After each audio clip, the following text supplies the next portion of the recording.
good stress.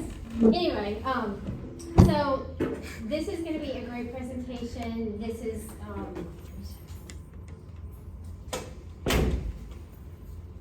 I'm just going to let you take it. Hi. So I'm Jessica.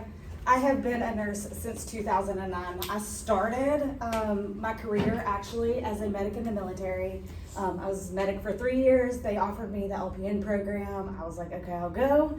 And then somehow I have managed to take every step of the way in my nursing programs and hit LPN, ADN, BSN, master. So like if there is a will, let me tell y'all, there is a way. I'll also tell y'all, labor, delivery, mother, baby, anything to do with pregnant women, women in general was never my thing. I started out as a surgical trauma ICU nurse in a level 1 trauma center, meaning if it was bad enough, we took it. And then I got pregnant with my amazing little girl. I was supposed to deploy, and you can't deploy pregnant. So they found me a job in labor and delivery, and I went to it kicking and screaming. I wanted nothing to do with it. And then I found my love. And so I've met wonderful people along the way, and I've learned so much about women's health. Okay, so that's a little about me. So midwifery is considered an alternative practice. There are some things that have happened over the years that kind of forced midwives out for a little while, and then all of a sudden, in the burn your bra era of the 60s and 70s, midwives made a comeback, okay? So midwifery is a specialized field of healthcare, focusing on pregnancy, childbirth, postpartum care, and care of women throughout their lifespan. So most people see midwives and they're like, oh, you only see people or women when they're pregnant. And the answer is no. We can take care of women from the very beginning stages of puberty all the way through their lifespan into perimenopause and menopause as well. So they not only do OB/GYN care, we also do like GYN, birth control, like keeping you from getting pregnant. But one of the difference between midwives and OBs is we provide holistic care. We talk to women and we say, hey, what is your plan? Like, what does your life look like for you? Do you want children? Do you not? How can we help you with that? If you are having a child, we can sit down and say, hey, do you want to go natural? Do you want an epidural? There are a million ways to birth a child and everything in between. Medicated, unmedicated, partially medicated. So alternatives in medicine for women's health include like various non-traditional healthcare practices such as herbal remedies, acupuncture, homeopathy, and it often emphasizes like natural healing, wellness, and prevention. Midwives' role, they provide prenatal and GYN care, assist in labor and delivery, provide postpartum care. We can actually care for a newborn up to 21 days of their life. So one of the great things is Baton Rouge has a standalone birth center. They labor, they birth in this birth center as long as they are low risk. And we'll talk about that in a little while, but as long as they're low risk and once they birth, they're usually there for like 10 to 12 hours, and then they take their babies home. And then the next day they bring their babies back, we check them, draw their labs, do all the things, and then we send them on about their way unless they need to be admitted for something. So we do family planning, and then we educate women about their bodies. Women are not taught enough, and this is the hill I will die on forever. Women are not taught enough about their bodies. It's quiet, it's secret, like periods are bad juju, like nobody talks about them. So there are 3 types of midwives. There's CNMs, which is what I am. They are certified nurse midwives. They've been a nurse before. They decided to go back and get their master's degrees. You have certified professional midwives. These are people who are women or people. I think we have a CPM who's a male in New Orleans, who have a bachelor's degree of some sort. It could be business, finance, whatever. There are schools that will teach them to deliver babies. The difference is they just can't work in the hospital because they don't have a nursing degree. So they can work in like standalone birth centers, births at home, those types of things. And then you have what we call direct entry midwives or lay midwives. These were the midwives of the 1930s, 1940s, 1950s, when women were birthing at home. They are the ones who learned from the midwife, from the community midwife before them. They were aunts and cousins who came in to support women while they were giving birth. But those are, the first two are legal in the state of Louisiana, the third one is not. There are only about 7 states where lay midwives are legal. Holistic care in midwifery focuses on the whole person. Pregnancy sucks and it hurts in ways that you didn't know. Like, you have tendons and ligaments and things that stretch and tug and pull, and people will be like, oh, that's just because you're pregnant. And we actually sit down and we look at the woman as a whole and say, is this normal, or do we need to investigate this further? And like, part of being a midwife is sitting and actually just listening. Emphasizing family-centered care following personalized birthing experiences. This includes the use of modern pain medications like epidurals, which is a super common misconception, is that you cannot have an epidural if you are using a midwife. As long as they're a midwife group in the hospital, you absolutely can. Supporting women in making informed decisions about their birth plans. I'm going to use you for an example. You are having twins. If twin A is head down, you have a chance, a shot, if you want to deliver vaginally, as long as twin A is head down, you got a shot at it. Doesn't mean you're not going to go for a C-section for twin B. Right. But you could have a shot. There are times where we don't get to support exactly what women want. Sometimes our bodies betray us, and in those times, like, we sit down, but we have a conversation, and it's not like, hey, you can't do this. It's, hey, we don't recommend this because these are the reasons why. It's detrimental to you. It's detrimental to your baby. It could cause these kinds of things. We do encourage natural birth. Promoting natural childbirth with minimal medical interventions when possible, but this, like I said, all depends on the birthing person's wants, wishes, and needs. If safe, pregnancy can be extended up to 41 weeks and 6 days. The average first-time mom goes with a single pregnancy goes to 41 weeks and 4 days. And so, or 40 weeks and 4 days, not 41, 40 weeks and 4 days. At 42 weeks, a pregnant woman or a pregnant person would risk out of midwifery care, and we would no longer be able to take care of them.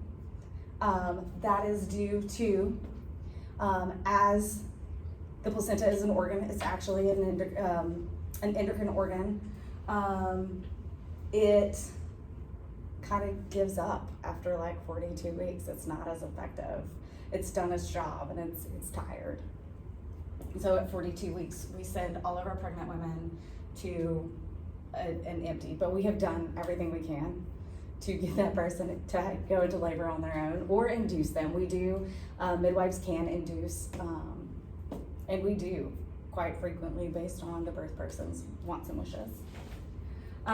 Complementary approaches. Many midwives use alternative medicine techniques to enhance their care.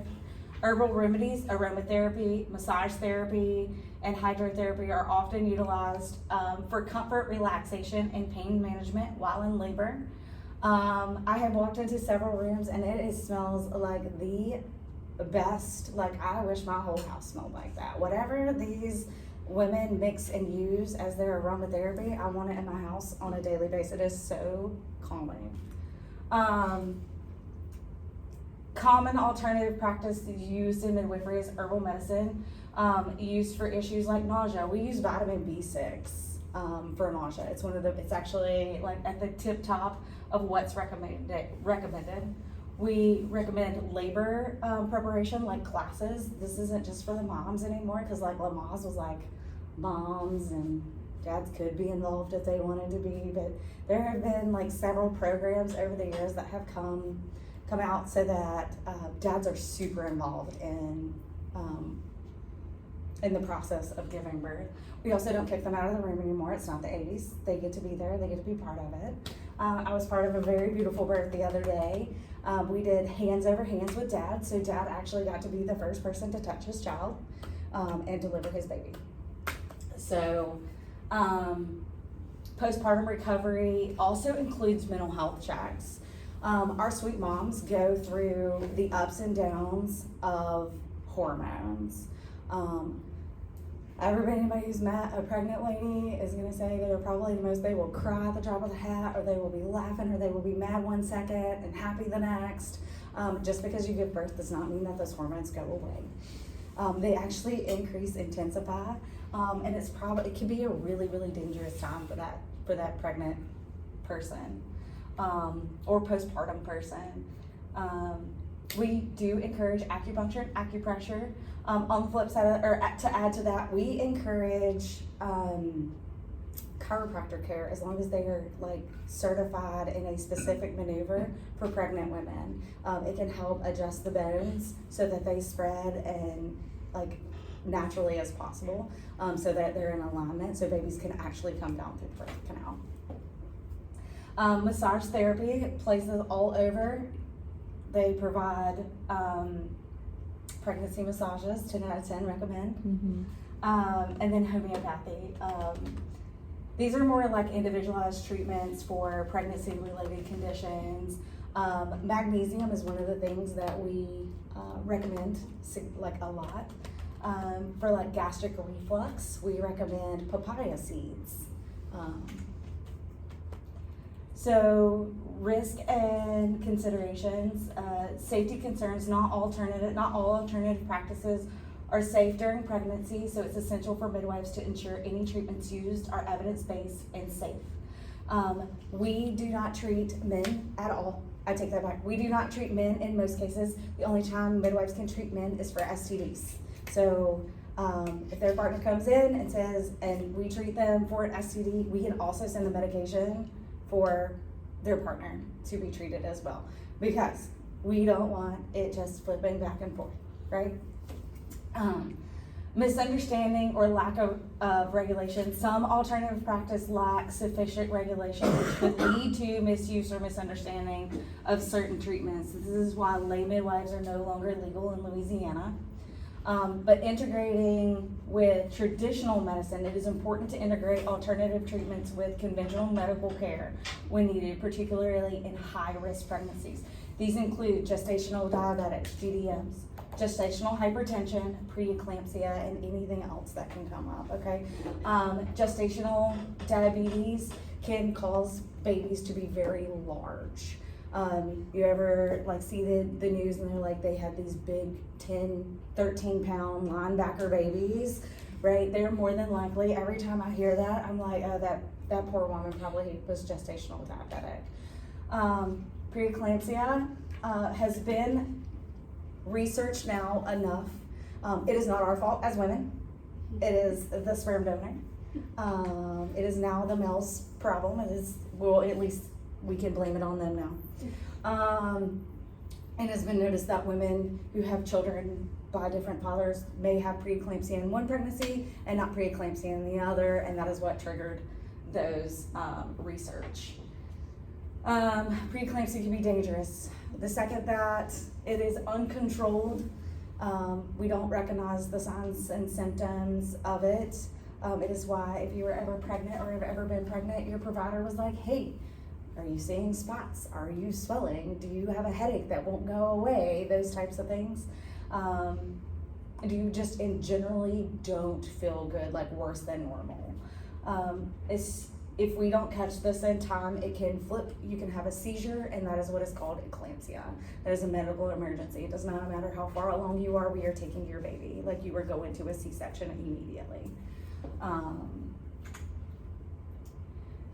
The future of midwifery is growing. There is a group here in North Oaks. There's a group in New Orleans. There's a group these are all groups at the hospital. There's a group at Ochsner Baptist. There's a group at Toro. There's a group at West Jaff. In Louisiana, it is growing. It is slow growing. I grew up in a state that did not have midwives. I grew up in Northeast Alabama. For whatever reason, they did not believe in them, and I hate it. Right next door in Georgia and Tennessee, they are booming with midwives. There are practices all over. It's just this little area, Louisiana, Mississippi, Alabama are taking a little while to spread their wings and grow, but they are growing. Many women are seeking more natural and holistic options for childbirth and prenatal care. This has led to an increase in midwifery practices and the integration of alternative medicines. Midwives are becoming popular in hospital settings. Like in some hospitals, they let you labor and birth in a tub. As long as you aren't high risk, you don't count. Research and evidence-based practices, there is an ongoing need for more research to confirm safety and efficiency of alternative treatments in pregnancy and childbirth, like raspberry leaf tea to induce labor. Collaboration with healthcare professionals is vital for midwives and healthcare professionals to work together, creating a balanced and safe approach that prioritizes the well-being of both mother and baby. This is a collaboration with MDs or doctors used many times when a baby is breech. All over the world, they are delivering babies who are breech because they do not have C-section equipment or enough equipment throughout the world. In places that are not the U.S. In the U.S., if you have a breech baby, we recommend a C-section, okay? Let's see. Let me go back.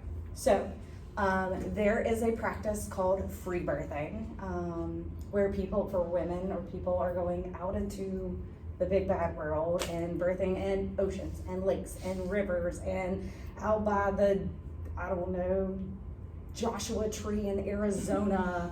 There's a birth cave in Arizona that people want to go birth in, and I personally don't understand it, but they have no support there. It is a very dangerous alternative practice. So, I am a firm believer, if you want to birth at home, please, by all means, have somebody there who can be an advocate for you or be an advocate for that baby if something happens.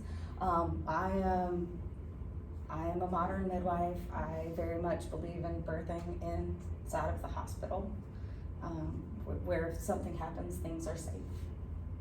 Okay, myth or fact? You can get an epidural with a midwife. True. Is it true? You can't. You can. It's a myth, you can. You sure can. So, that's, I worded the question wrong, don't worry. Can you get a epidural with a midwife? Yes. Yes, you can. Any questions? Anything I can answer for you guys? No? Nothing? Yes, I knew there was one. What's up? What is your favorite part about your job? The catching babies, having birthdays. I have a birthday every single day. When my little one was little, she was about 4 years old, and she just said, Mom, I was talking to her about what I did, and she was like, you're a birthday nurse. And since that day, that is what I do. I am a birthday nurse. It's a blessing to be able to be the first person to touch someone's child. I get to be the first thing that child has ever felt other than the inside of their mother. So I believe in women's health, by the way. There is a whole lot of disparities in this state alone through my education. I did a ton of research. There are a lot of women who feel like they're gonna walk in the office and not be believed. And it is not usually women who look like me. There is a very large push throughout the United States right now, and there is an initiative for midwives of color. And I have the privilege of working with one of the midwives of color in Louisiana. She's the only one in the state, or not in the state, she's the only one in New Orleans. New Orleans. That is a very large population of people who do not look like me, okay? And she's the only one in my heart. She's so overwhelmed with the amount of people who want to come and see her. People of all colors. She's the only African-American midwife. And when I tell you she trained me up, I love her with my whole heart. Her name is Sarah Lamoth, and I will forever be grateful for her. Go, women, talk to your providers. Painful periods are not normal, okay? They're not. Something's wrong. You should not bleed more than like 7 to 14 days, or 7 days. If you bleed 14 days, we got a whole problem. Go see your providers, okay? Any other questions or concerns or anything I can answer? Yes. What type of pain you said is like not normal? When you're pregnant? For periods? Yeah, for periods. Like, so. Like on the ground crying? Definitely not normal. Okay, No. so like that's a problem? Yeah. Like on the ground crying, like you should be like uncomfortable. Like it is a muscle and it's having like a temper tantrum, right? But it shouldn't be like the toddler who, like runs into the door. It should be like the one who's just like, I'm not having a great day. I had a guy know, and it was a man. He told me I was overreacting. Oh, please go find it. I never went back. I am so sorry that happened to you. I don't have a guy know anymore. Never? Well, yeah, I mean, menstruous really covered a lot of them. I'm trying to find one actively, but We'll talk. we'll talk after. Yeah, no, you'll link up. I'll give you some recommendations. My man was really mean. He was like, you need to be on birth control. And I was like, I really don't. Like, it's okay. Like, I'm fine. He's like, well, your periods are not natural to you, apparently. I was like, I'm 17. Don't talk to me like that. Oh, baby.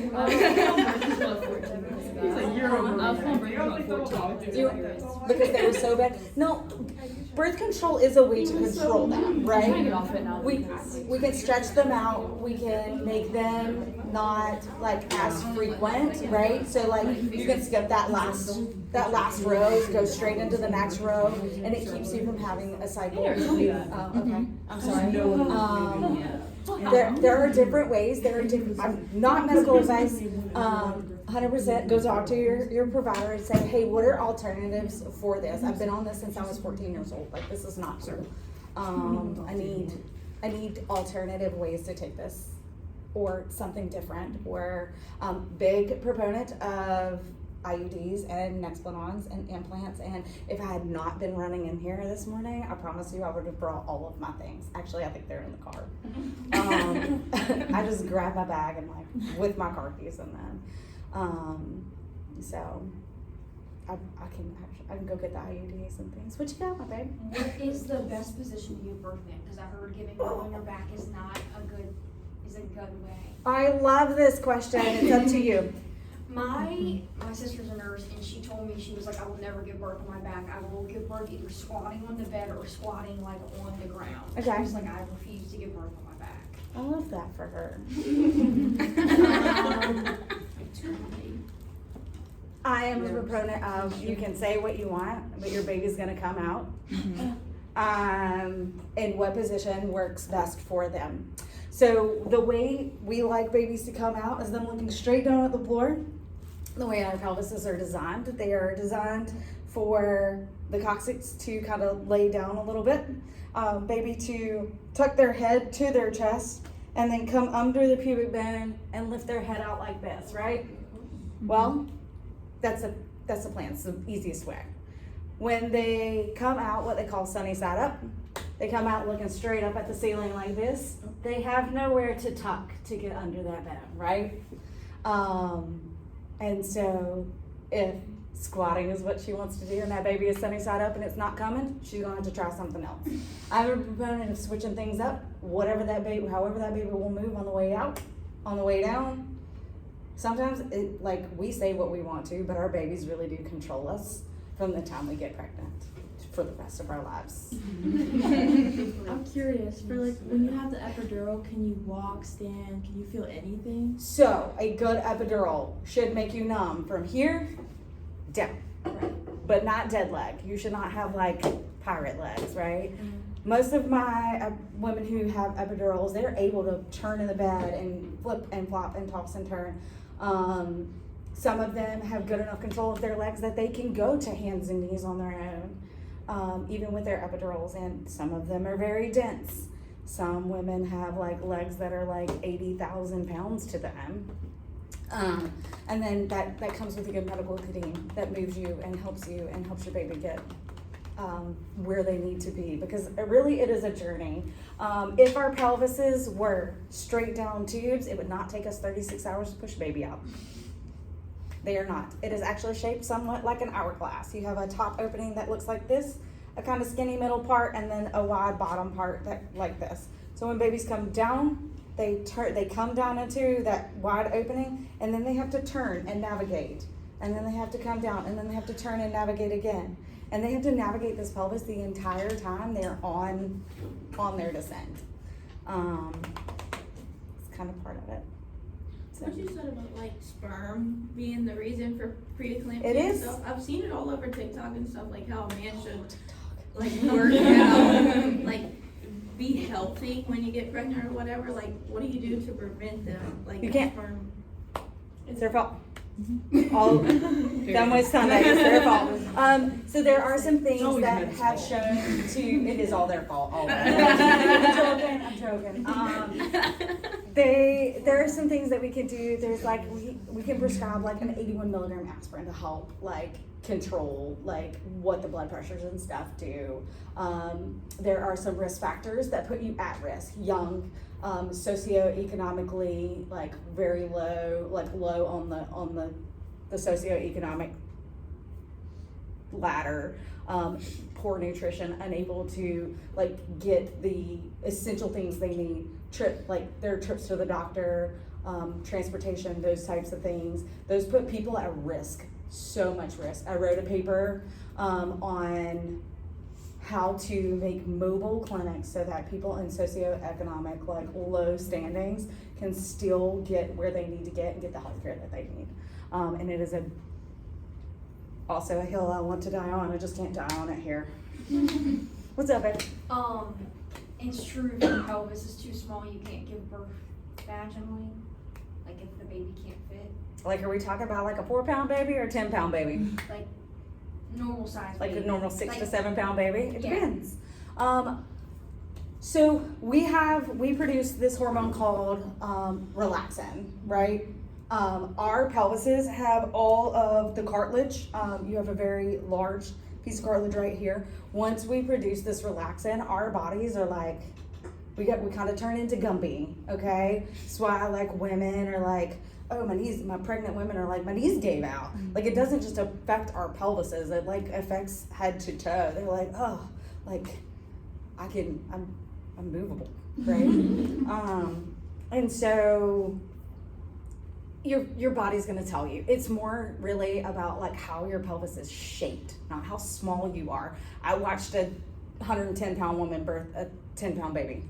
Like, it's not. She did it. I was proud of her. I was proud of her. But I've also watched, like a 150-pound woman not be able to birth a 6-pound baby. Like, it all depends. There are 3 things that we look at when we look at birthing children. They're called the 3 Ps. It's called power, passage, and passenger. Okay, the power of your contractions, because our uterus doesn't fold like this. It actually folds top to bottom and kind of pushes babies down like this, right? Every contraction pushes baby down. If the baby's head does not fit into the pelvis, the passenger does not fit into the passage. So if it's coming down like this, it ain't gonna take it. If it's coming down Like this, it's not gonna fit. If its head does not mold to fit into the canal, it's not coming out. Also, why we have C-sections. So there are all kinds of ways, but I tell my mamas from start to finish, babies have birthdays all kinds of ways. We either have down under deliveries or we have rooftop deliveries. What you got, hey? Okay, so I've heard of people like when they go into labor, they like do the epidural, but it like fails, like it stops working, and then they have to get rushed to a C-section. Why does that? It doesn't fail. Yeah, like they don't feel like the epidural doesn't work whatsoever. So sometimes the epidurals can come out of that space. I am by no means a CRNA. It was my goal at one point in time. That's a whole lot of school, and those people are way smarter than I am. There is a point, okay, so there is a point in early labor. In early labor, almost every woman says the pain starts up here at the top part of your uterus, right? When baby descends down into the pelvis, that pain moves from here to here. And if anybody in this room has ever had a UTI and you have felt like, oh my God, my bladder is taking up the whole bottom part of my body, it is kind of the same thing, right? So they can do things to help. They can dose that epidural, they can redo the epidural. But sometimes it is the difference between pain and pressure, because that pressure is heavy. All of our lady bits are all in the same area. Think about it. Everything lives right here, right? So that baby's head comes down and it's putting pressure on the coccyx, the rectum, the urethra. Like, it's stretching and tugging and pulling everything. Sometimes they do just fail, and then we either replace them, and if they do have to go to a C-section, heaven forbid, it comes to an emergency section, they just put mamas to sleep like a regular surgery. Unfortunately, at that point, we have to like help with their mental health, because then they have missed the birth of their own child, right? That's mean. I mean, it's not mean. It's mean in the fact that like this baby had to come out, but we don't take people for C-sections because their epidural failed. We take them to C-sections because their child is at risk of not making it through birth, right?